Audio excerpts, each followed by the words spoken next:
একাদশ শ্রেণীর প্রিয় শিক্ষার্থী বন্ধুরা, তোমরা সবাই কেমন আছো? তোমাদের সবার সুস্বাস্থ্য কামনা করছি। আশা করি সকলেই ভালো আছো। আমি H M. Ashik Mahmud, lecturer accounting. আজকে আমি তোমাদের ফিন্যান্স, ব্যাংকিং ও বিমা এই সাবজেক্টটির আর্থিক বাজারের আইনগত দিকসমূহ এর কিছু টপিকস নিয়ে আমি আজকে আলোচনা করব। তোমরা জানো যে এর আগে আরও একটি ক্লাস হয়েছে এই অধ্যায়ের উপরে। তোমরা অনেকেই ক্লাসে অংশগ্রহণ করেছো, ক্লাসে অনেকের প্রশ্ন ছিল, সেগুলো তোমরা কমেন্টস আকারে জানিয়েছো। আমি তোমাদের মোটামুটি সবার প্রশ্নেরই আমি অ্যান্সার দিয়েছি। তো আজকে আমরা আগে যেই অধ্যায়টা আমরা পড়ছিলাম আর্থিক বাজারের আইনগত দিকসমূহ, সেই অধ্যায়েরই আরও নতুন কিছু টপিক নিয়ে আমরা আলোচনা করব। তোমরা জানো যে এই অধ্যায়টা সম্পূর্ণটাই আসলে থিওরিটিক্যাল। এখানে আমাদের গাণিতিক সমস্যা নেই। এবং এখানে যেহেতু দেখো চ্যাপ্টারটার নামই হচ্ছে আর্থিক বাজারের আইনগত দিকসমূহ, যেহেতু আইন আছে, আইনের বিভিন্ন ধারা আছে, সন তারিখ আছে, তো এই চ্যাপ্টারটা একটু বোরিং লাগতে পারে। অনেক সন তারিখ মুখস্থ করা একটু কষ্টকর হতে পারে। তো তারপর আমাদের এটা পড়তে হবে। এটা আমরা যখন বিশেষ করে ম্যাথমেটিক্যাল কোনো সাবজেক্ট পড়ি, আমাদের অনেকের একটা যে ধারণা থাকে যে আমরা ম্যাথমেটিক্যাল অধ্যায়টা ভালো করে পড়বো। এটা আসলে ভুল ধারণা। দেখো, তোমাদের প্রশ্ন কিন্তু সব চ্যাপ্টার থেকে আসতে পারে। সুতরাং ওইসব চ্যাপ্টার যেগুলোতে গাণিতিক সমস্যা আছে ওগুলো থেকে যেমন তোমাদের প্রশ্ন আসবে, আবার থিওরিটিক্যাল যেই অধ্যায়গুলো আছে সেখান থেকেও কিন্তু প্রশ্ন আসবে। সুতরাং কোনো অধ্যায়কেই কিন্তু কম গুরুত্ব দিলে চলবে না। আমরা সকল অধ্যায় সমান গুরুত্ব দিয়ে পড়ব। তবে যেগুলো আমাদের গাণিতিক সমস্যা আছে সেগুলো হচ্ছে যেগুলো থিওরিটিক্যাল সাবজেক্ট, মানে থিওরিটিক্যাল অধ্যায়, আমাদের গাণিতিক সমস্যা নেই সেগুলো কিন্তু আমরা খুব সহজে আয়ত্তে নিয়ে আসতে পারব। আর যেগুলো গাণিতিক সমস্যা আছে সেগুলো কিন্তু তোমাদের শিক্ষকের সহায়তা লাগবে। তোমরাও অনেক ম্যাথমেটিক্যাল প্রবলেম সলভ করতে পারো, তোমরাও মেধাবী, কিন্তু আমরা এই জিনিসগুলো কিন্তু খুব দ্রুত শেষ করতে পারবো। সুতরাং আমি তোমাদেরকে অনুরোধ করব যে আমাদের প্রথম দুটো অধ্যায়, এই দুটো থিওরিটিক্যাল অধ্যায়, এগুলো আমরা ভালো করে পড়ব। এবং এখান থেকে কিন্তু প্রায়ই প্রশ্ন আসে। তোমাদের যে পরীক্ষাগুলো হবে, সিটি পরীক্ষা, সেখানে কিন্তু আমাদের এই যে প্রথম যে চ্যাপ্টারগুলো আছে সেখান থেকে প্রশ্ন আসবে এবং তোমাদের কিন্তু সেখানে ভালো করতে হবে। তো চলো শিক্ষার্থী বন্ধুরা, আমরা আমাদের ক্লাসে যাই। ক্লাসে গিয়ে আমরা ক্লাস শুরু করি। আমরা ক্লাসটা মনোযোগ দিয়ে করব, কারণ এই ক্লাসটা যখন তোমরা করবে তখন কিন্তু তোমাদের পড়া হয়ে যাচ্ছে। যে বইতে যেগুলো আছে সেগুলি আমি তোমাদের পড়াচ্ছি। সুতরাং তোমাদের কিন্তু এখানে পড়ার একটা পার্ট হয়ে যাচ্ছে। তোমরা আবার যখন আমার বাসায় বই দেখবে তখন জিনিসগুলো আরও ইজি হয়ে যাবে। আমি সব জিনিস ডিটেলস আলোচনা করব। আলোচনাগুলো শুনলে যখন তোমরা পড়তে বসবা, বাসায় যখন বই নিয়ে বসবা, তখন দেখবা পড়তে গেলে অনেক জিনিস খুব সহজে আয়ত্ত করতে পারতেছ।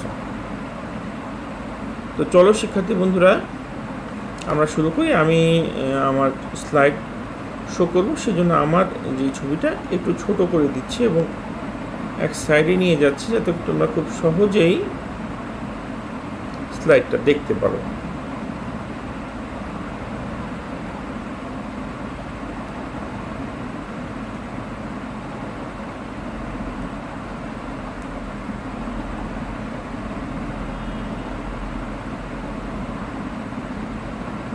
শিক্ষার্থী বন্ধুরা, আমি আগেই বলেছি আমি H M. Ashik Mahmud, lecturer accounting, Dhaka college, Dhaka. অর্থাৎ অ্যাকাউন্টিং ডিপার্টমেন্টে গেলেই আমাকে পাওয়া যাবে। যদি কখনো যখন তোমাদের নিয়মিত ক্লাস শুরু হবে কলেজে, তখন আমার দেখা পেতে হলে অ্যাকাউন্টিং ডিপার্টমেন্টে চলে আসলেই হবে।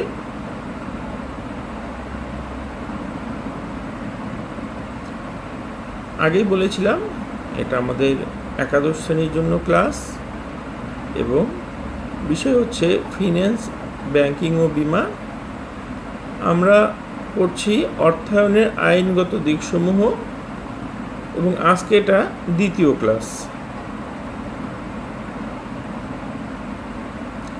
চলো শিক্ষার্থী বন্ধুরা, আমরা এক নজরে দেখে নেই গত ক্লাসে আমরা যা যা শিখেছি। গত ক্লাসে আমরা শিখেছি আর্থিক বাজার কাকে বলে, আর্থিক বাজারের উপাদানসমূহ, মুদ্রা বাজার কাকে বলে, মুদ্রা বাজারের উপাদান বা হাতিয়ারসমূহ, মুদ্রা বাজারের কার্যাবলী, পুঁজি বাজার বা মূলধন বাজার কাকে বলে, পুঁজি বাজারের উপাদান বা হাতিয়ারসমূহ, বন্ড বাজার কি, শেয়ার বাজার কাকে বলে, প্রাথমিক বাজার কাকে বলে, মাধ্যমিক বাজার কাকে বলে, ডিএসই বা ঢাকা স্টক এক্সচেঞ্জ কি, প্রাথমিক বাজার এবং মাধ্যমিক বাজারের পার্থক্য।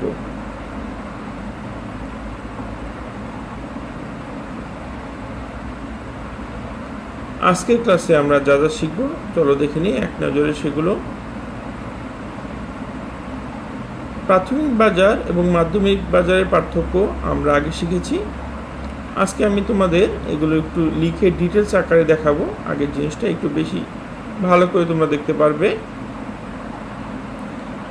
আর্থিক বাজারের নিয়ন্ত্রক সংস্থাসমূহ, আর্থিক বাজার সংশ্লিষ্ট আইনসমূহ। শিক্ষার্থী বন্ধুরা, প্রাথমিক বাজার এবং মাধ্যমিক বাজারের পার্থক্য। যখন দেখো বাজারে যখন কোনো শেয়ার ইস্যু করা হয় সেটা প্রাথমিক বাজারে আসে।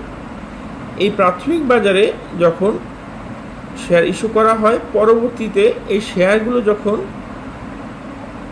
দ্বিতীয় পর্যায়ে বিক্রি করা হয় সেটাকে বলা হয় মাধ্যমিক বাজার। প্রাথমিক বাজারে কোনো একটা শেয়ার, সেটা কিন্তু একটা নির্দিষ্ট সময় পর্যন্ত লক থাকতে পারে, এবং কেউ একটা শেয়ার যদি সে ক্রয় করে তাহলে বিক্রি করার ক্ষেত্রে সাথে সাথে হয়তো বিক্রি করতে নাও দিতে পারে, সেটা সাধারণত 45 ডেজ পরে বিক্রি করা যায়। চলো আমাদের এই প্রাথমিক বাজার এবং মাধ্যমিক বাজারের মধ্যে আরও পার্থক্য আছে, আমরা পার্থক্যগুলো একটু ডিটেলস আকারে দেখি। প্রথমে দেখো সংজ্ঞা। প্রাথমিক বাজার বলতে বোঝায় কোম্পানি যে বাজারে শেয়ার, বন্ড ইত্যাদি প্রথম প্রস্তাব করে। অর্থাৎ ধরো কোনো একটা কোম্পানি,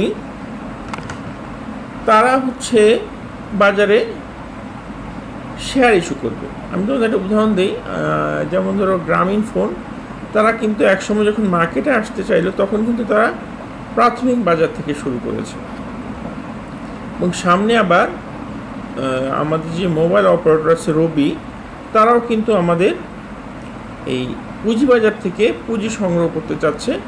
তো তাদের যেই প্রসেসটা সেটা আমি একটু তোমাদের সংক্ষেপে বলি। তারা হচ্ছে বাজার থেকে সাধারণ যে পাবলিক আছে তাদের কাছ থেকে এই দরখাস্ত আহ্বান করে যে তারা মার্কেটে থেকে পুঁজি সংগ্রহ করতে চাচ্ছে অথবা শেয়ার বিক্রি করতে চাচ্ছে। সেক্ষেত্রে কি হয়, সেক্ষেত্রে প্রাথমিক বাজারে তারা আইপিও আহ্বান করে।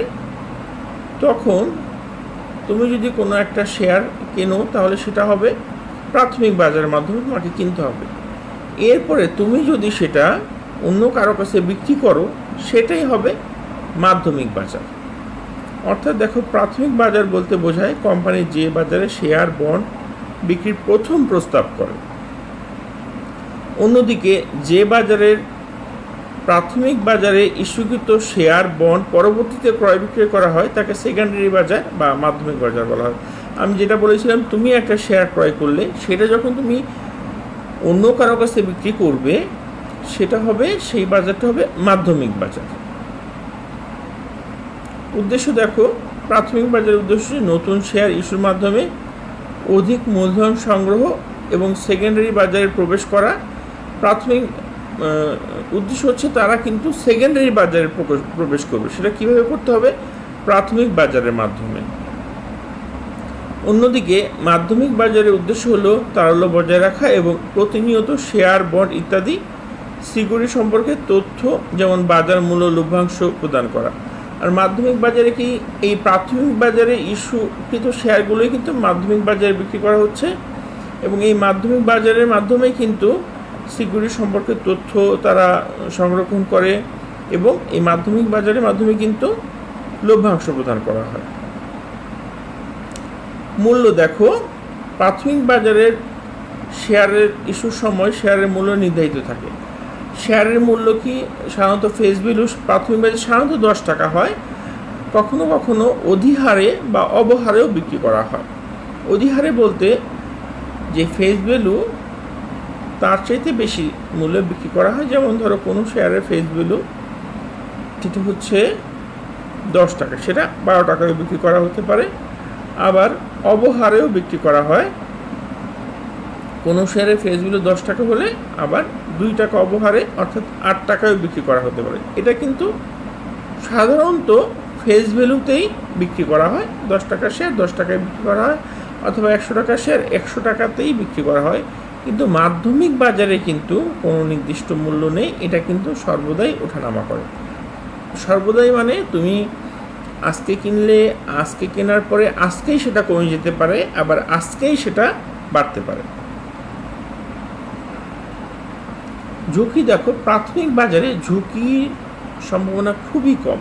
সাধারণত তুমি যেই মূল্যে শেয়ারটা ক্রয় করবে সেটা সাধারণত তার চেয়ে বেশি মূল্যে বিক্রি করা যায়। অর্থাৎ প্রাথমিক বাজারে বিনিয়োগ তুলনামূলকভাবে কম ঝুঁকিপূর্ণ। আর অন্যদিকে মাধ্যমিক বাজারে শেয়ারের মূল্য সবসময় ওঠানামা করে, সে কারণে সেটা তুলনামূলকভাবে বেশি ঝুঁকিপূর্ণ। দেখো, আমি কিন্তু এর আগে বলেছি যে মাধ্যমিক বাজারের শেয়ারের মূল্য কিন্তু প্রতিনিয়তই ওঠানামা করছে। তুমি এখন কেনার পরেই কমতে পারে, আবার এখন কেনার পরে তুমি কেনার পরপরই বাড়তে পারো। এখন যেহেতু তুমি শেয়ার কেনার পর কমে যাওয়ার সম্ভাবনা আছে, তাহলে কিন্তু এটা খুব ঝুঁকিপূর্ণ। অর্থাৎ এই বাজারে বিনিয়োগ করতে হলে কিন্তু তোমাকে বাজার সম্পর্কে ভালো ধারণা রাখতে হবে। বাজার সম্পর্কে ভালো ধারণা না রেখে যদি বিনিয়োগ করতে যাও তাহলে কিন্তু সেটা তোমার জন্য খুব ঝুঁকিপূর্ণ হয়ে যেতে পারে। এখন দেখো, প্রাথমিক বাজার ও মাধ্যমিক বাজারের অংশগ্রহণকারী কারা? বিভিন্ন ব্যাংক, ব্যক্তি, প্রাতিষ্ঠানিক বিনিয়োগকারী ও মার্চেন্ট ব্যাংক হলো প্রাথমিক বাজারের অংশগ্রহণকারী। অন্যদিকে ব্রোকার, ডিলার, ব্যক্তি ও প্রাতিষ্ঠানিক বিনিয়োগকারী হলো মাধ্যমিক বাজারের অংশগ্রহণকারী। জালিয়াতি দেখো, প্রাথমিক বাজারে জালিয়াতির সুযোগ তুলনামূলকভাবে কম থাকে। কারণ কি, এখানে একটা নির্দিষ্ট অ্যামাউন্ট ফিক্সড থাকে, এই দামে তোমাকে কিনতে হবে।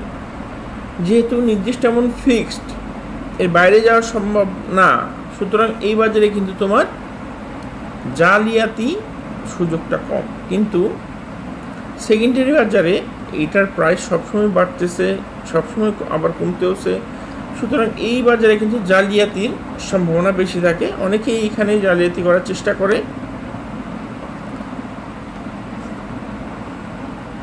লক ইন সময় দেখো, প্রাথমিক বাজার ক্রয়কৃত শেয়ারটি নির্দিষ্ট সময় পর্যন্ত ধরে রাখতে হয়।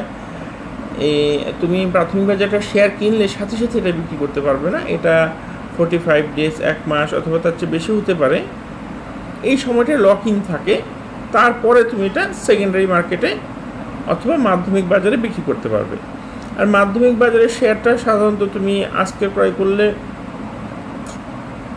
সাধারণত 3 দিন পরে আবার বিক্রি করা যায়। সূচক দেখো, প্রাথমিক বাজারে শেয়ারের মূল্য সূচক ব্যবহার করা হয় না, কিন্তু সেকেন্ডারি বাজারে শেয়ারের মূল্য সূচক নির্ণয় করতে হয়। তো বন্ধুরা, আমরা প্রাথমিক বাজারের এবং মাধ্যমিক বাজারের পার্থক্যগুলো দেখলাম। চলো এখন দেখে নেই আর্থিক বাজারের নিয়ন্ত্রণ সংস্থাসমূহ। আমাদের যে আর্থিক বাজারগুলো আছে, আর্থিক বাজার আছে, তারা কারা এটা নিয়ন্ত্রণ করে, কিভাবে নিয়ন্ত্রণ করে। দেখো, আর্থিক বাজারের কার্যক্রমসমূহ যে সকল প্রতিষ্ঠান বা সংস্থাসমূহ নিয়ন্ত্রণ করে থাকে তাদেরকে আর্থিক বাজার নিয়ন্ত্রণ সংস্থা বলা হয়। কারা নিয়ন্ত্রণ করে? বাংলাদেশ ব্যাংক নিয়ন্ত্রণ করে, সিকিউরিটিজ অ্যান্ড এক্সচেঞ্জ কমিশন অথবা এসিসি নিয়ন্ত্রণ করে, বীমা উন্নয়ন এবং নিয়ন্ত্রণ কর্তৃপক্ষ নিয়ন্ত্রণ করে এবং ক্ষুদ্র ঋণ কর্তৃপক্ষ নিয়ন্ত্রণ করে। এখন চলো শিক্ষার্থী বন্ধুরা, আমরা নিয়ন্ত্রণ সংস্থা, 4টি নিয়ন্ত্রণ সংস্থা দেখছি, এই সম্পর্কে আরো আমরা ভালোভাবে জানব। তোমরা এখানে কি দেখতে পাচ্ছ? এটা হচ্ছে বাংলাদেশ ব্যাংকের একটা ছবি। তোমরা অনেকেই এখানে গিয়েছো, অনেকেই দেখেছো। এটা মতিঝিলে অবস্থিত। চলো আমরা বাংলাদেশ ব্যাংক সম্পর্কে কিছু তথ্য জেনে নেই। বাংলাদেশ ব্যাংক হচ্ছে বাংলাদেশের সকল ব্যাংক ও মুদ্রা বাজারের অভিভাবক, পরিচালক ও নিয়ন্ত্রক। বাংলাদেশ ব্যাংকের আরও একটি নাম আছে, সেটি হচ্ছে কি? কেন্দ্রীয় ব্যাংক। বাংলাদেশ ব্যাংক কি করে? চলো আমরা বাংলাদেশ ব্যাংকের কার্যাবলীগুলো একটু দেখি। বাংলাদেশ ব্যাংক নোট ও মুদ্রা প্রচলন করে, বৈদেশিক মুদ্রা নিয়ন্ত্রণ ও বৈদেশিক বিনিময় হার নির্ধারণ করে থাকে, মুদ্রা বাজারের অভিভাবক হিসেবে মুদ্রা বাজারকে নিয়ন্ত্রণ করে। শিক্ষার্থী বন্ধুরা, আমরা কিন্তু গত ক্লাসে বলেছিলাম যে মুদ্রা বাজার কি, তোমাদের কি মনে আছে? মুদ্রা বাজার হচ্ছে যে বাজারে 1 বছর বা তার কম সময়ের জন্য আর্থিক সম্পদ ক্রয় বিক্রয় করা হয়। তো এই যে মুদ্রা বাজার, এই মুদ্রা বাজারে যে আর্থিক সম্পদ ক্রয় বিক্রয় করা হয় এবং যারা এই কাজগুলো করে তাদেরকে বাংলাদেশ ব্যাংক নিয়ন্ত্রণ করে। এরপরে বাংলাদেশ ব্যাংকের আরও একটি বৈশিষ্ট্য দেখো, সরকারের ব্যাংকার হিসেবে সরকারি অর্থ গ্রহণ, স্থানান্তর ও হিসাব সংরক্ষণ করে থাকে। সরকারের উপদেষ্টা ও প্রতিনিধি হিসেবে বিভিন্ন বিষয় সম্পর্কে পরামর্শ দেয়, সরকারের নীতিমালা বাস্তবায়নে সাহায্য করে, ব্যাংক ও অন্যান্য আর্থিক প্রতিষ্ঠানের তত্ত্বাবধান ও নিয়ন্ত্রণ করে। দেখো, বাংলাদেশ ব্যাংক আরও যেসব ব্যাংক আছে আমাদের, দেখো সোনালী ব্যাংক, রূপালী ব্যাংক, অগ্রণী ব্যাংক, আরও যেসব তফসিলি ব্যাংকগুলো আছে এবং অন্যান্য আরও কিছু ব্যাংক আছে, এই সব ব্যাংকে বাংলাদেশ ব্যাংক নিয়ন্ত্রণ করে থাকে। কৃষি উন্নয়ন, শিল্প উন্নয়ন এবং কর্মসংস্থান তৈরিতে বাংলাদেশ ব্যাংক সাহায্য করে থাকে। গবেষণা ও তথ্য সংগ্রহে বাংলাদেশ ব্যাংক সাহায্য করে থাকে। এরপর দেখো আমরা কি দেখছি, Bangladesh securities and exchange commission, সংক্ষেপে বলা হয় BSEC। এই বাংলাদেশ সিকিউরিটিজ অ্যান্ড এক্সচেঞ্জ কমিশনের কাজ কি? BSEC এটা হচ্ছে আমাদের কিন্তু দুটি শেয়ার বাজার আছে, একটি হচ্ছে DSE, গত ক্লাসে আমি বলেছিলাম ঢাকা স্টক এক্সচেঞ্জ, আর একটি হচ্ছে CSE অর্থাৎ চিটাগাং স্টক এক্সচেঞ্জ। তো এই যে ঢাকা স্টক এক্সচেঞ্জ এবং চিটাগাং স্টক এক্সচেঞ্জ, এখানে যে শেয়ার ক্রয় বিক্রয় করা হয়, এদের তো একটা নিয়ন্ত্রণ থাকা দরকার, তাই না? যেমন ধরো তুমি ঢাকা স্টক এক্সচেঞ্জে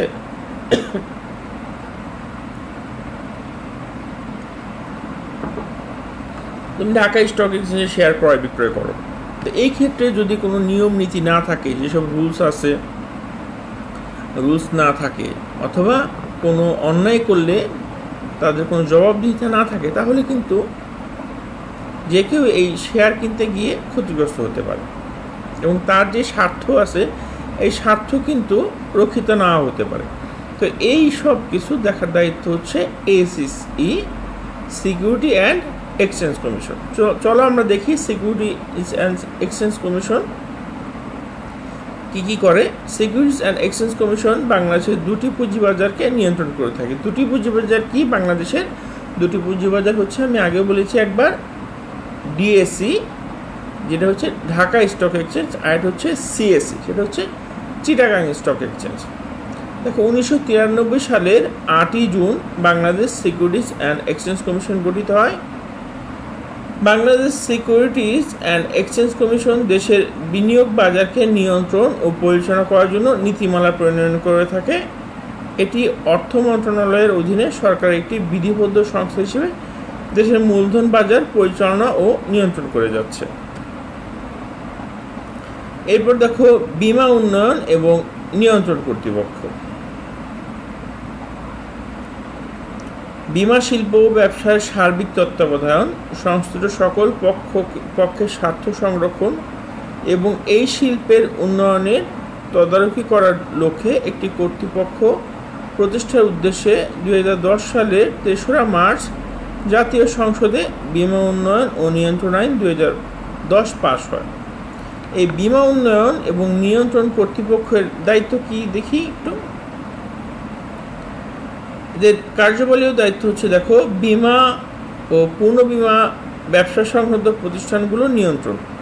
যারা বীমা করে এবং পূর্ণ বীমা করে তাদের যে ব্যবসাগুলো আছে সেগুলো নিয়ন্ত্রণ করা, অর্থাৎ একটি আইনের ভেতরে তারা যেন সবসময় থাকে সেটি তারা তো বীমা উন্নয়ন এবং নিয়ন্ত্রণ কর্তৃপক্ষ তদারকি করে। বীমা সংশ্লিষ্ট বিষয়ে জনসচেতনতা বৃদ্ধির লক্ষ্যে সেমিনার, ওয়ার্কশপ, সভা ইত্যাদি আয়োজন করে, অর্থাৎ সাধারণ জনগণকে তারা বীমার সুবিধা, বীমার বিভিন্ন দিক, বীমার বিভিন্ন আইন সম্পর্কে বিভিন্ন জনসচেতনতা বৃদ্ধির লক্ষ্যে তাদেরকে বিভিন্ন ওয়ার্কশপ করে, বিভিন্ন সেমিনার করে। বীমা পলিসি গ্রাহকের স্বার্থ সংরক্ষণে তহবিল গঠন এবং নিয়ন্ত্রণ করে। বীমাকারী, মধ্যস্থতাকারী ও বীমা মধ্যস্থতাকারীদের মধ্যকার বিরোধ নিষ্পত্তি করে। সার্বিক কর্মকাণ্ডের বিবরণ সম্বলিত বার্ষিক প্রতিবেদন প্রস্তুত ও সরকারের কাছে উপস্থাপন করে থাকে। বাংলাদেশ বীমা শিল্পের উন্নয়নে সরকারকে উৎসাহ প্রদান করে থাকে। এখন আমরা কি দেখব? এখন আমরা দেখব ক্ষুদ্র ঋণ কর্তৃপক্ষ অথবা মাইক্রো ক্রেডিট রেগুলেটরি অথরিটি। ক্ষুদ্র ঋণ বলতে দারিদ্র্য বিমোচনের লক্ষ্যে কর্মসংস্থান সৃষ্টি ও ক্ষুদ্র উদ্যোক্তাকে ঋণ সহায়তা প্রদানকে বোঝায়। বাংলাদেশ ক্ষুদ্র ঋণ কার্যক্রম পরিচালনাকারী ক্ষুদ্র ঋণ প্রতিষ্ঠান কার্যক্রমের স্বচ্ছতা ও জবাবদিহিতা নিশ্চিতকরণ এবং ক্ষুদ্র ঋণ কার্যক্রমের দক্ষ নিয়ন্ত্রণের উদ্দেশ্যে 2006 সালে ক্ষুদ্র ঋণ কর্তৃপক্ষ প্রতিষ্ঠা করা হয়। শিক্ষার্থী বন্ধুরা, তোমাদের কিন্তু অবজেক্টিভ প্রশ্ন আসতে পারে যে ক্ষুদ্র ঋণ কর্তৃপক্ষ কত সালে গঠিত হয়। তো আমরা কি জানবো? আমরা জানি যে নিয়ন্ত্রণের ক্ষুদ্র ঋণ কার্যক্রম নিয়ন্ত্রণের উদ্দেশ্যে 2006 সালে ক্ষুদ্র ঋণ কর্তৃপক্ষ প্রতিষ্ঠা করা হয়। এই ক্ষুদ্র ঋণ কর্তৃপক্ষের কার্যক্রমগুলো চলো আমরা একটু দেখি। এই অনেকগুলো কার্যক্রম আছে, তার মধ্যে 3টি উল্লেখযোগ্য কার্যক্রম আমি তোমাদের জন্য উল্লেখ করেছি।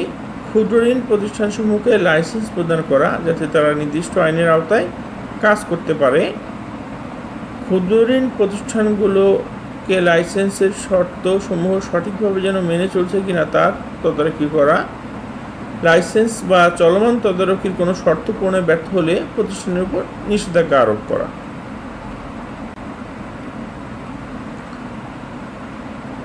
প্রিয় শিক্ষার্থী বন্ধুরা, তোমরা জানো আর্থিক বাজারে বিভিন্ন আইন আছে, তোমরা এর আগেও এগুলো দেখেছো, পড়েছো।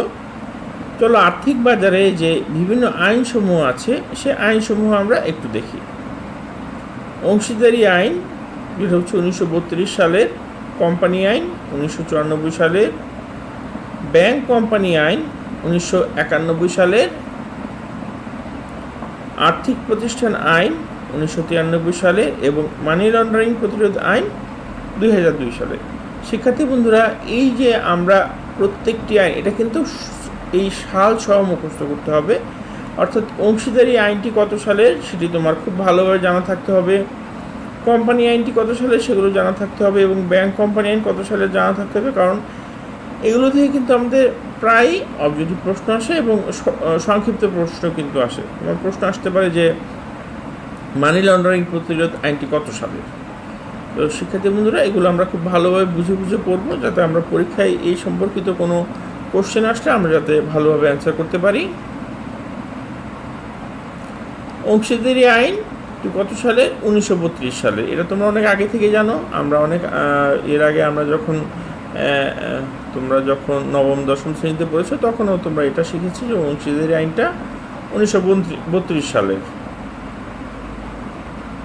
দেখো, অংশীদারি কি দুই বা ততোধিক ব্যক্তি স্বেচ্ছায় মিলিত হয়ে চুক্তির ভিত্তিতে যে ব্যবসা গঠন করে তাকে অংশীদারি ব্যবসা বলা হয়। অংশীদারি ব্যবসাকে দুই বা ততোধিক হতে হবে। 1932 সালে অংশীদারি আইন প্রণয়ন করা হয় এবং একই বছরের 1 অক্টোবর হতে কার্যকর হয়। কত সালে প্রণয়ন করা হয় তোমরা জানো, এবং এটা কিন্তু সাথে সাথে শিখতে হবে যে কত তারিখ থেকে কার্যকর হয়। কত তারিখ থেকে কার্যকর হয়? একই বছরের 1 অক্টোবর তারিখ থেকে এটি কার্যকর হয়। অংশীদারি আইনে যে সকল উপাদান পাওয়া যায় তা একটু আমরা দেখি। বাংলাদেশের প্রচলিত 1932 সালের আইন অনুযায়ী সর্বনিম্ন 2 জন এবং সর্বোচ্চ 10 জন, অর্থাৎ অংশীদারি ব্যবসা যদি তুমি করতে চাও তাহলে সর্বনিম্ন 2 জন এবং সর্বোচ্চ 20 জন অংশীদারি ব্যবসার ক্ষেত্রে চুক্তিবদ্ধ হতে পারবে। যদি এর বেশি চুক্তিবদ্ধ হতে চাও তাহলে কিন্তু আমাদের যে অংশীদারি আইন 1932 সালে সেটা কিন্তু লঙ্ঘিত হচ্ছে। তবে শিক্ষার্থী বন্ধুরা, এখানে একটা কথা থাকে, ব্যাংকের ক্ষেত্রে কিন্তু সেটা একটু ভিন্ন।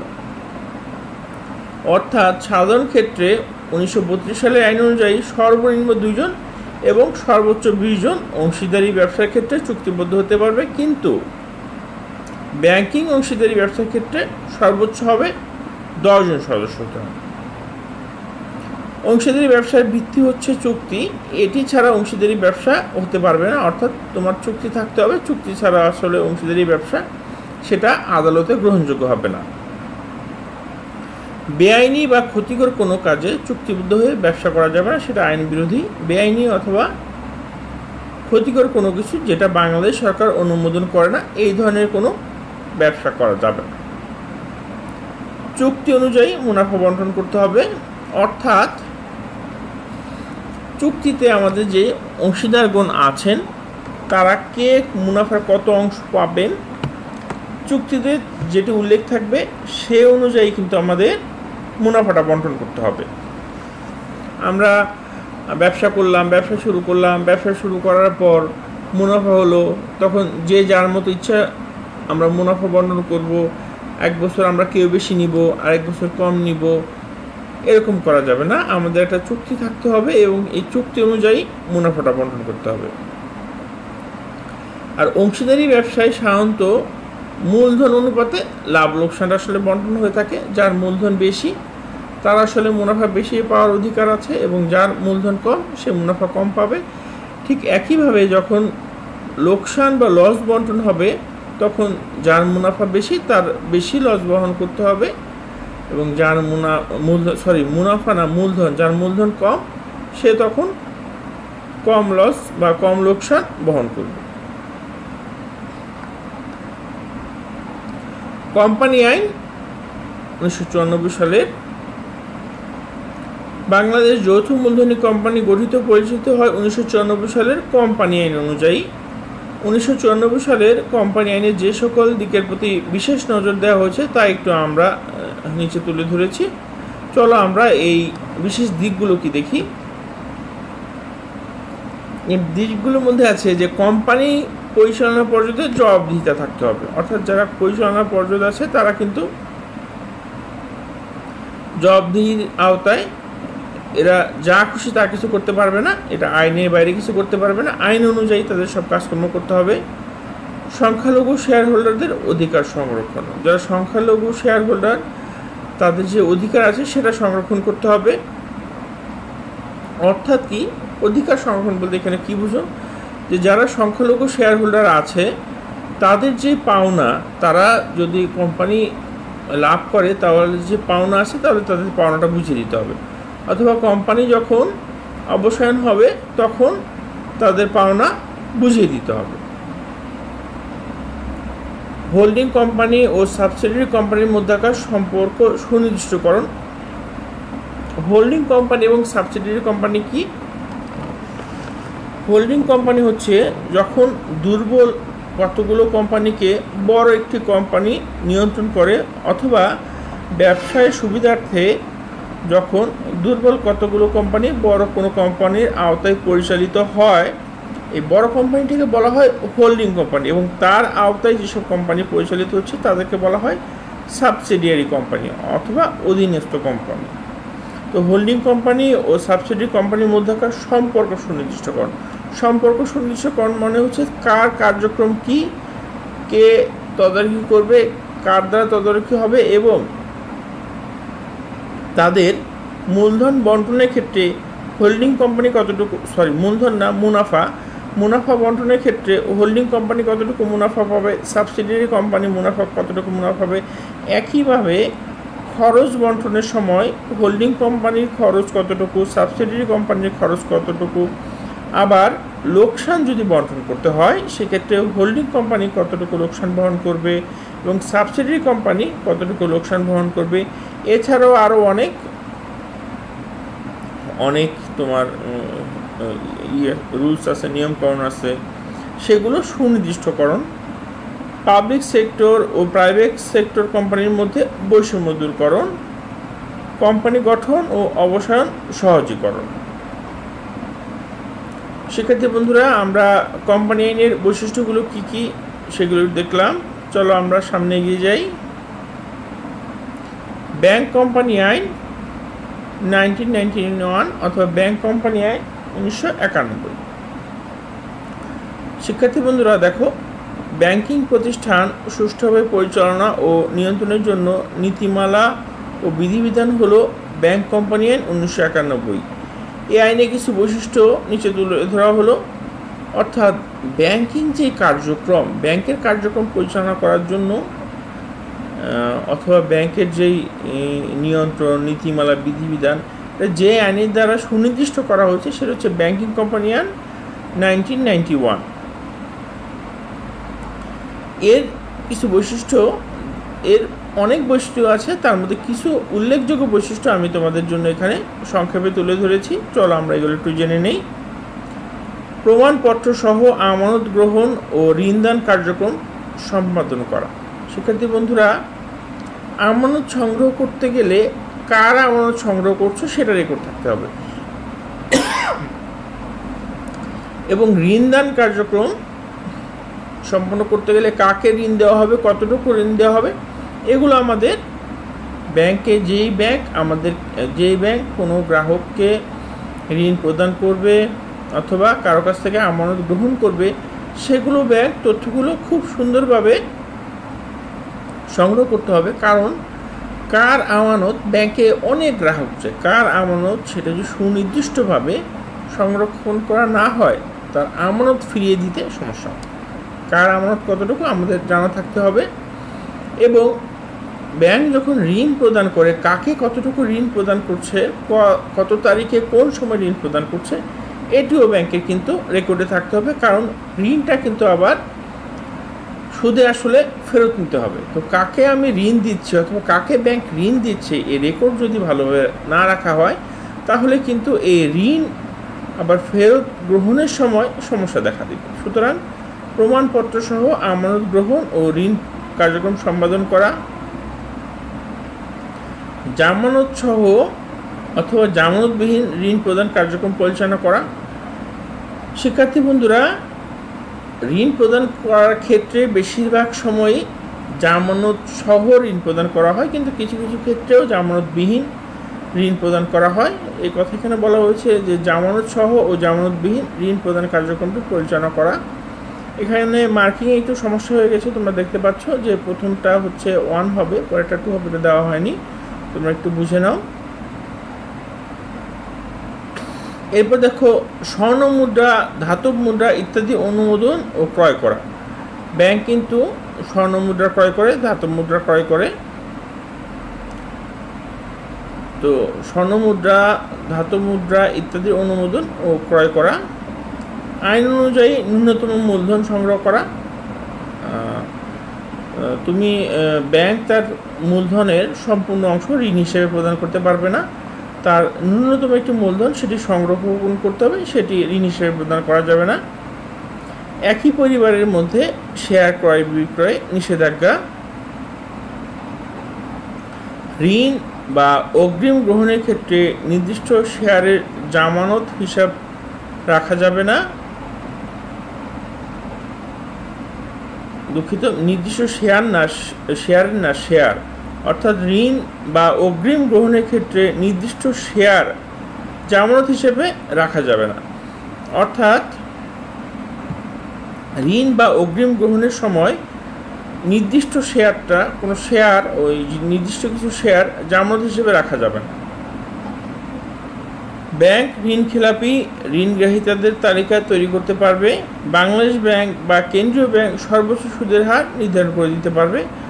দেখো, আমাদের দেশে কিন্তু সুদের হারটা বাংলাদেশ ব্যাংক নির্ধারণ করে দেয় কোন ব্যাংক কত % হারে ঋণ প্রদান করতে পারবে, অথবা ব্যাংক যদি কারো কাছ থেকে আমানত সংগ্রহ করে তাহলে তাকে সর্বোচ্চ কতটুকু সুদ প্রদান করতে পারবে এবং কত % হারে সুদ প্রদান করতে পারবে, এটা কিন্তু বাংলাদেশ ব্যাংক অথবা কেন্দ্রীয় ব্যাংক নির্ধারণ করে দেয়।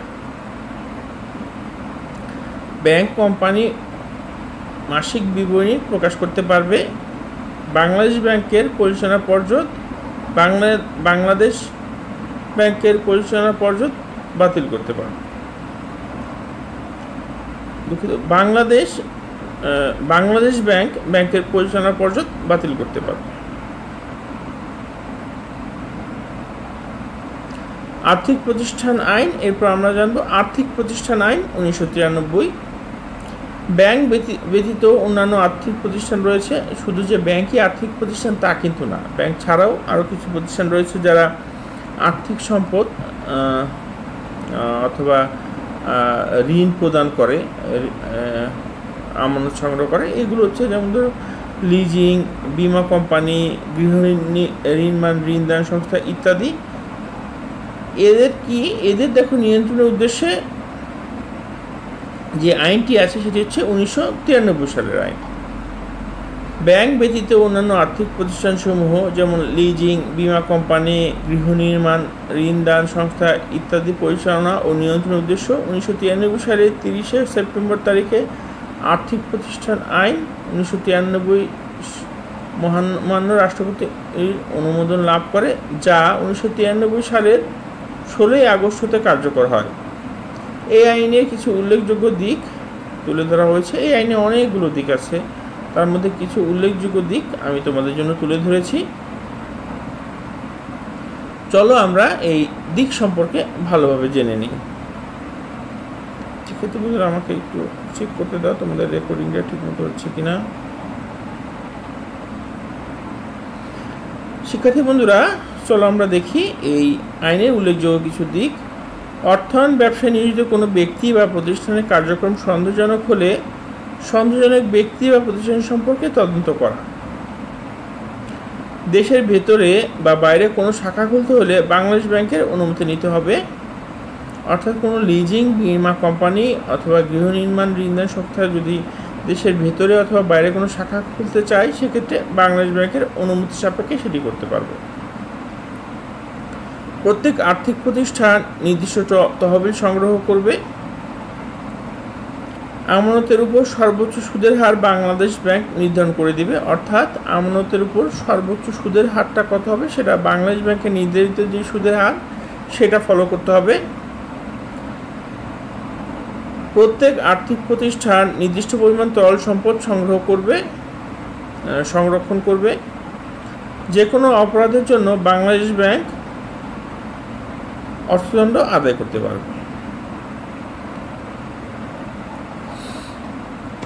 শিক্ষার্থী বন্ধুরা, এখন আমরা দেখব মানি লন্ডারিং প্রতিরোধ আইন 2002। মানি লন্ডারিং বলতে বৈধ বা অবৈধ পন্থায় প্রত্যক্ষ বা পরোক্ষভাবে আহরিত অর্জিত সম্পদের অবৈধ পন্থায় স্থানান্তর, রূপান্তর, অবস্থানে গোপন করা, উক্ত কাজে সহায়তা করাকে বোঝায়। শিক্ষার্থী বন্ধুরা, এই যে সংজ্ঞাটা আমরা একটু ভালো করে দেখব। মানি লন্ডারিং বলতে বৈধ পন্থায়, দেখো আমি কি বলেছি, মানি লন্ডারিং বলতে বৈধ বা অবৈধ পন্থায়। আচ্ছা, বৈধ পন্থাই হলো কেন, এটা তোমাদের আমি জানি তোমরা যদি ক্লাসে থাকতে তাহলে তোমাদের মধ্যে কেউ না কেউ প্রশ্ন আমাকে উঠতে যে স্যার মানি লন্ডারিং বলতে বৈধ বা অবৈধ পন্থায় প্রত্যক্ষ পরোক্ষভাবে আহরিত অর্জিত সম্পদের অবৈধ পন্থায় স্থানান্তর, রূপান্তর, অবস্থানের গোপন করা, উক্ত কাজে সহায়তা করাকে বোঝায়। এইখানে বৈধ কথাটা আসলো কেন? আচ্ছা, বৈধ কথাটা কেন আসলো সেটা আমি তোমাদেরকে একটু ব্যাখ্যা করি। দেখো, কেউ একজন বৈধ পন্থায় অর্থ উপার্জন করলো, সে যে অর্থ উপার্জন করেছে সেটা ব্যবসা করে করলো। এই ব্যবসা করে বৈধ পন্থায় অর্থ উপার্জন করে সেইটা যদি সে অবৈধ পন্থায় হস্তান্তর করে, রূপান্তর করে, অথবা গোপন করে, অথবা বিদেশে পাচার করে, তাহলে সেইটা কিন্তু মানি লন্ডারিং আইনের লঙ্ঘন হবে, মানি লন্ডারিং প্রতিরোধ আইন। অর্থাৎ সে কিন্তু বৈধ পন্থায় অর্থ উপার্জন করেছে, কিন্তু এর পরবর্তী কার্যক্রমগুলো কিন্তু তার অবৈধ। সে বৈধ পন্থায় অর্থ উপার্জন করেছে, কিন্তু সে অবৈধ পন্থায় হস্তান্তর করলো, রূপান্তর করলো, অথবা সে বৈধ পন্থায় অর্থ উপার্জন করেছে কিন্তু সেটা গোপন করলো, সরকারকে প্রদর্শন করলো না, অথবা ট্যাক্স প্রদান করলো না, অথবা অন্য কোথাও সে গোপন করে রাখলো। সুতরাং বৈধ পন্থায় অর্থ উপার্জন করে অবৈধ পন্থায় যদি সে হস্তান্তর করে, রূপান্তর করে, গোপন করে এবং উক্ত কাজে সহায়তা করে, তাহলে এটা কিন্তু আইনের লঙ্ঘন হিসেবে দেখা হবে। সুতরাং এইখানে বৈধ পন্থাটা কেন আসছে আমি আশা করি তোমরা বুঝতে পেরেছ। আমি সংজ্ঞাটা আবার পড়তেছি। মানি লন্ডারিং বলতে বৈধ বা অবৈধ পন্থায় প্রত্যক্ষ বা পরোক্ষভাবে আহরিত, মানে প্রত্যক্ষ বা পরোক্ষভাবে আহরিত যে অর্জিত সম্পদের অবৈধ পন্থায় স্থানান্তর, রূপান্তর, অবস্থানে গোপন করা, উক্ত কাজে সহায়তা করাকে বোঝায়। মানি লন্ডারিং প্রতিরোধ আইন 2002 সালের 5ই এপ্রিল মহামান্য রাষ্ট্রপতির অনুমোদন লাভ করে এবং 2003 সালের 1 মে থেকে কার্যকর হয়। দেখো, এটা মহামান্য রাষ্ট্রপতির অনুমোদন লাভ করে 2002 সালের 5ই এপ্রিল এবং কার্যকর হয় কিন্তু 2003 সালের 1 মে থেকে। মানি লন্ডারিং প্রতিরোধ আইনের কিছু বৈশিষ্ট্য আছে, অনেকগুলো বৈশিষ্ট্য আছে, তার মধ্যে কিছু বৈশিষ্ট্য উল্লেখযোগ্য যে বৈশিষ্ট্যগুলো আছে সেগুলো আমি তোমাদের জন্য তুলে ধরলাম। এই আইনের অধীনে সকল অপরাধ অজামিনযোগ্য, অর্থাৎ মানি লন্ডারিং প্রতিরোধ আইনে কোনো অপরাধ যদি সংঘটিত হয় তাহলে এটার কোনো জামিন দেওয়া হবে না, এটা অজামিনযোগ্য। এই আইনের অধীনে কোনো অপরাধের অভিযোগ দায়ের, তদন্ত, সম্পত্তি ক্রোক, অবরোধ, বিচার ও নিষ্পত্তির ক্ষেত্রে ফৌজদারি দণ্ডবিধি কার্যকর হবে। ব্যাংক বা আর্থিক প্রতিষ্ঠান গ্রাহকের হিসাব পরিচালনা, গ্রাহকের নাম ঠিকানা যথাযথভাবে সংরক্ষণ করবে। দেখো, ব্যাংক বা আমি এর আগেও বলেছি যে ব্যাংক যা আমানত গ্রহণ করবে এবং যাকে ঋণ প্রদান করবে তার সম্পর্কে সব তথ্য সংরক্ষণ করবে। কারণ কি, তার যে গ্রাহকের নাম ঠিকানা, তোমরা জানো যে ব্যাংকে যদি তোমরা অ্যাকাউন্ট খুলতে চাও তাহলে ভোটার আইডি কার্ড লাগে, সেখানে ফর্ম ফিল আপ করতে হয়, সেখানে যে অ্যাকাউন্ট ওপেন করবে তার স্থায়ী ঠিকানা, অস্থায়ী ঠিকানা, এই সম্পর্কে সব তথ্য ব্যাংক রাখে। কারণ হচ্ছে এই একজন জনগণ অথবা জনগণের কোনো একজন ব্যক্তি যে অর্থ উপার্জন করলো সেটা কোথায় রাখছে, কোথায় ট্রান্সফার করছে, এই সব তথ্য দরকার হয়। এই জন্যই ব্যাংক আর্থিক প্রতিষ্ঠান গ্রাহকের হিসাব পরিচালনা করবে, গ্রাহকের নাম ঠিকানা যথাযথভাবে সংরক্ষণ করবে। বাংলাদেশ ব্যাংক সকল আর্থিক প্রতিষ্ঠানকে ব্যাংক কোম্পানি আইন অনুযায়ী নিয়ন্ত্রণ করতে পারবে। মানি লন্ডারিং অপরাধের শাস্তি হলো 6 মাস থেকে 7 বছরের কারাদণ্ড। অর্থাৎ কোনো মানি লন্ডারিং কোনো এই আইনের আওতায় কোনো অপরাধ সংঘটিত হলে তার শাস্তি হবে 6 মাস থেকে 7 বছরের কারাদণ্ড, অথবা মানি লন্ডারিং অপরাধের সাথে জড়িত অর্থের দ্বিগুণ অর্থদণ্ড। অর্থাৎ কেউ যদি 1 লক্ষ টাকার অপরাধ, তার যদি অপরাধ হয়েছে 1 লক্ষ টাকা গোপন করেছে অথবা অবৈধভাবে হস্তান্তর করেছে, তার দ্বিগুণ অর্থাৎ 2 লক্ষ টাকা তার অর্থদণ্ড হতে পারে। তো শিক্ষার্থী বন্ধুরা, এই ছিল আজকের পাঠ। আজকে আমরা বেশ কিছু জিনিস নিয়ে আলোচনা করলাম। আজকের এই পাঠে দেখো আমাদের কিন্তু বেশ কিছু সাল আছে, বেশ কিছু সন তারিখ আছে, কোন আইনটা কত সালে হয়েছে, কত সালে কার্যকর হয়েছে, কোন আইনের কাজগুলো কি, আইনের বৈশিষ্ট্যগুলো কি, এইগুলো আমরা দেখলাম। এবং এই জিনিসগুলো কিন্তু শিক্ষার্থী বন্ধুরা এই সন তারিখ কিন্তু অনেকে একটু কম মনে থাকে, তো এইগুলো আমরা একটু ভালো করে পড়তে হবে। আর যাদের মনে থাকে না, এই সন তারিখ একটু কম মনে থাকে, তারা কিন্তু তোমাদের আমি একটা একটু বুদ্ধি দিতে পারি, তোমরা কিন্তু এগুলো লিখে লিখে প্র্যাকটিস করতে পারো। যখন পড়বে তখন কিন্তু লিখতে পারো, এবং যখন পড়া হয়ে যাবে তখন না দেখে লেখার চেষ্টা করবে, তাহলে দেখবে যে তোমাদের এগুলো মনে থাকতেছে। এবং এটা কিন্তু আমি তোমাদেরকে অনুরোধ করব যে আজকে যে ক্লাসটা হলো, আজকে যে জিনিসগুলো আমি তোমাদেরকে পড়ালাম, এইগুলো কিন্তু বাসায় আবার পড়তে হবে। আমি আমার ক্লাস দেখা মানে এই না যে পড়া শেষ হয়ে গেল, এই চ্যাপ্টার শেষ, তা কিন্তু না। এই চ্যাপ্টারের আমাদের নিশ্চয়ই তোমরা বই কিনেছো, বইয়ে দেখবে যে আমাদের বইয়ে অনুশীলনী কিছু প্রশ্ন আছে, বইয়ে কিছু সংক্ষিপ্ত প্রশ্ন আছে, সৃজনশীল প্রশ্ন আছে। এই জিনিসগুলো আমরা বাসায় পড়ব, সংক্ষিপ্ত প্রশ্ন, সৃজনশীল প্রশ্ন বাসায় পড়ব। আর যেহেতু এখানে ম্যাথমেটিক্যাল কোনো প্রবলেম নেই, তোমাদের খুব বেশি সমস্যা হওয়ার কথা না। তারপর যদি সমস্যা হয়, আমি তো তোমাদের ফেসবুকে আছি, আমার এখানে তোমরা কমেন্টস করো, আমি তোমাদেরকে সহায়তা করব, কত দ্রুত এটা সলিউশন করা যায় সলিউশন করে দিব। এটা কিন্তু তো ফাইনাল কথা একটাই, এটা কিন্তু শিক্ষার্থী বন্ধুরা তোমাদের কিন্তু বাসায় পড়তে হবে। আর তোমরা যদি পড়া ফেলে রাখো, দেখো আমার ক্লাস হয়েছে, 2টো ক্লাস হয়েছে, এবং আমার ক্লাস নিয়ে ফিন্যান্সের টোটাল 4টি ক্লাস হয়েছে। এই 4টি ক্লাসের দেখো, এই তোমাদের খুব কম সময়ের মধ্যে কিন্তু 4টি ক্লাস হয়ে গেল। এই 4টি ক্লাস যদি তোমরা বাসায় না পড়ো, তাহলে কিন্তু এই আস্তে আস্তে আরও যত ক্লাস হবে তত কিন্তু পিছিয়ে পড়বে। তখন কিন্তু একসময় তোমরা আর ওই ক্লাসের সমান তাহলে তো কিন্তু তোমরা এগোতে পারবে না। শিক্ষার্থী বন্ধু, তোমাদের কাছে অনুরোধ হইল, আমি আলাদাভাবে হোমওয়ার্ক দিলাম না, সামনের ক্লাসে আমরা যখন ম্যাথমেটিক্যাল প্রবলেমগুলোতে যাব, তখন আমি সবাইকে কিন্তু ম্যাথমেটিক্যাল প্রবলেমগুলো তোমাদেরকে করতে দিব, বাড়ির কাজ থাকবে। তো আজকে তোমাদের এই পর্যন্তই। তোমাদেরকে আমি আবারও মনে করিয়ে দিচ্ছি যে আমাদের ক্লাসগুলো বাসায় বসে করতে হচ্ছে কোভিড-19 ভাইরাসের কারণে। তো আমাদের যে উদ্দেশ্যটা, তোমরা যাতে নিরাপদে থাকো, সেফ থাকো, সেই উদ্দেশ্যে কিন্তু তোমাদের কলেজে ক্লাস না নিয়ে আমরা কিন্তু তোমাদের নিজ নিজ বাসস্থানে অবস্থান করে ক্লাস নিচ্ছি। তো আমাদের উদ্দেশ্য তোমরা যাতে নিরাপদে থাকতে পারো, সেই জন্য তোমাদের কাছে আমার অনুরোধ থাকবে, তোমরা কোনো একান্ত খুব বেশি প্রয়োজন ছাড়া বাইরে বের হবে না। আর বাইরে বের হতে হলে অবশ্যই সুরক্ষা সামগ্রী যেগুলো আছে সেগুলো নিয়ে বের হবে, এবং বাসায় ফেরার পর সবাই হাত ধুয়ে ফেলবে, প্রয়োজনে গোসল করে ফেলবে। তো শিক্ষার্থী বন্ধুরা, তোমরা সবাই ভালো থাকো, তোমাদের সাথে আবার দেখা হবে। আল্লাহ হাফেজ।